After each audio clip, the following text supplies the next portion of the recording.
Imagine growing up in a world with rotary phones, Saturday morning cartoons, and no internet. No smartphones, no social media, and no constant GPS tracking, just a house key on a shoelace, a bike, and the instruction: call if you're going to be late. For many who grew up in the 1970s, this wasn't a romantic memory. It was normal life. That mix of freedom, early responsibility, and a rapidly changing culture didn't just shape their childhood. It wired their minds in ways that still define who they are today. Children of the 1970s lived in a strange middle ground between old-fashioned and modern.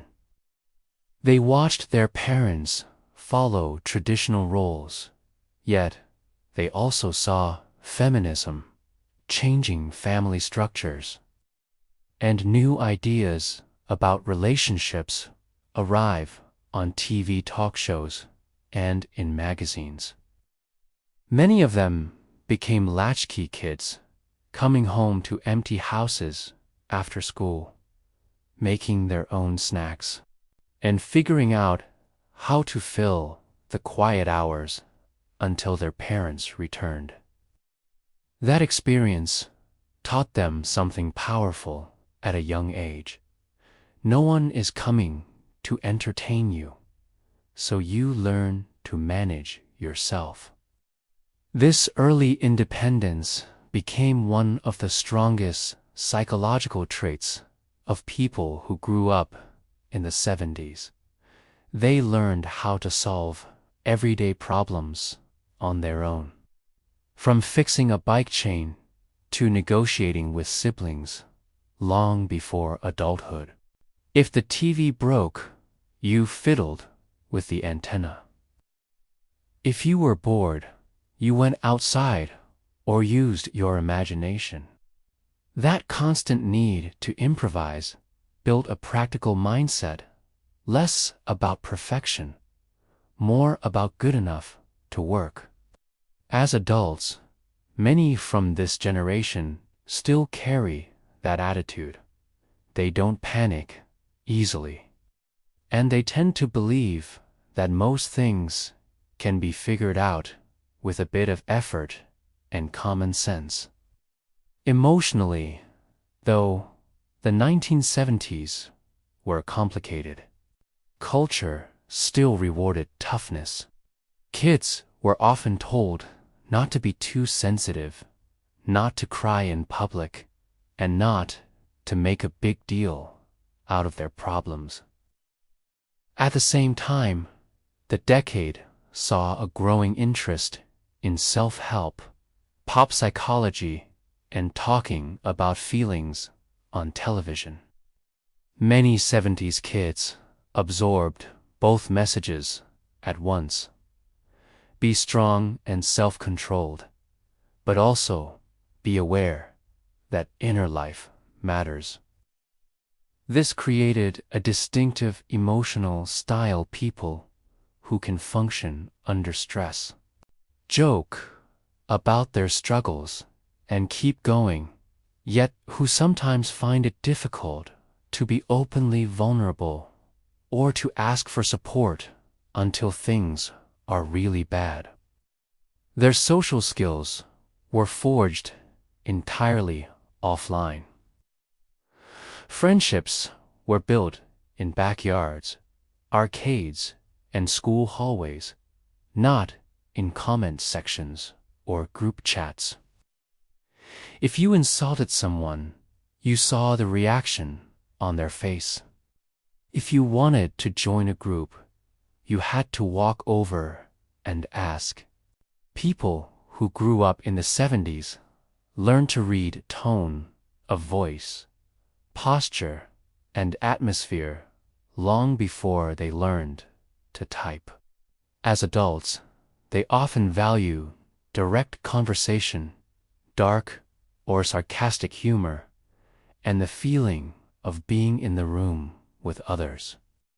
For many of them, a long phone call or a chat over coffee still feels more real than a dozen messages online. Family life in the 1970s also left a deep mark. Divorce rates rose, more mothers entered the workforce, and the image of the perfect, unshakable nuclear family began to crack. A lot of 70s kids had to adapt to step-parents, blended households, or emotionally distracted adults. Psychologically, this pushed many of them toward flexibility and self-reliance. But it could also plant seeds of insecurity fears, of being left, of not being enough, or of needing to grow up too quickly. As adults, they may be very loyal partners and friends, yet sometimes wrestle with trust and a strong desire for stability. On a bigger scale, people who grew up in the 1970s watched the world go through economic and political turbulence. They saw images of war on TV, heard about energy crises and inflation, and learned that jobs and money weren't guaranteed forever. That background created a cautious, realistic view of life. Many from this generation respect hard work and saving, but remain skeptical of promises about endless growth, instant success, or guaranteed security. There is often a quiet voice in their mind saying, "Enjoy the good times, but be ready, they can change." Their relationship with authority is equally nuanced.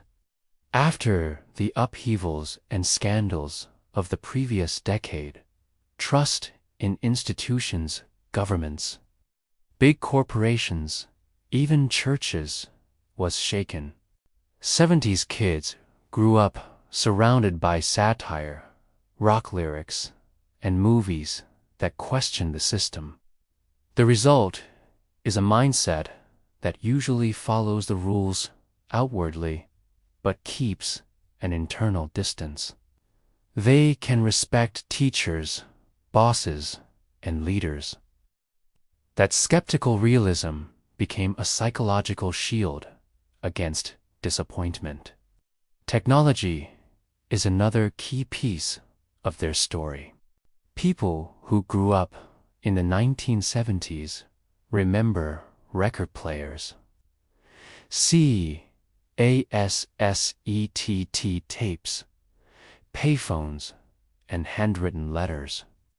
As they moved into adolescence and adulthood, they witnessed the birth of home computers, video game consoles, and early digital devices. This gives them a rare perspective. They know how to live fully without technology, but they also learned to adapt to it. Many can use modern tools with competence, yet they don't define their identity by their online presence. For them, technology is a useful tool, not a replacement for real life. Living in today's hyper-connected world, 70s kids often feel a mix of admiration and concern. They appreciate the convenience of instant information and the ability to stay in touch with distant loved ones. At the same time, they worry about the impact of screens on attention, mental health, and real-world skills. Because their own childhoods were unsupervised and offline, they sometimes view modern children as physically safer but emotionally more exposed to comparison, cyberbullying, and constant stimulation. This contrast can create generational tension, but it also positions them as a bridge between analog calm and digital chaos. When you put all of this together, a clear psychological picture emerges. People who grew up in the 1970s often combine practical independence, quiet resilience, skeptical realism, and strong peer bonds. They stand with one foot in tradition and one foot in change. They know how to get things done, how to laugh through difficulty, and how to question the stories they're being sold. At the same time, they carry hidden sensitivities from being latchkey kids. From navigating unstable families, and from learning early that the world doesn't always feel safe or predictable. Their story is a reminder that the decade you grow up in becomes the invisible backdrop of your mind. For 70s kids, that backdrop is grainy film, worn-out denim, long summer evenings outside, and a world that felt both simpler and deeply uncertain. Understanding their psychology helps explain not only how they think and feel, but also why they sometimes clash and sometimes deeply connect with the generations that came before and after them. Thanks for watching. If this video resonated with you, be sure to like and subscribe for more content like this. See you next time.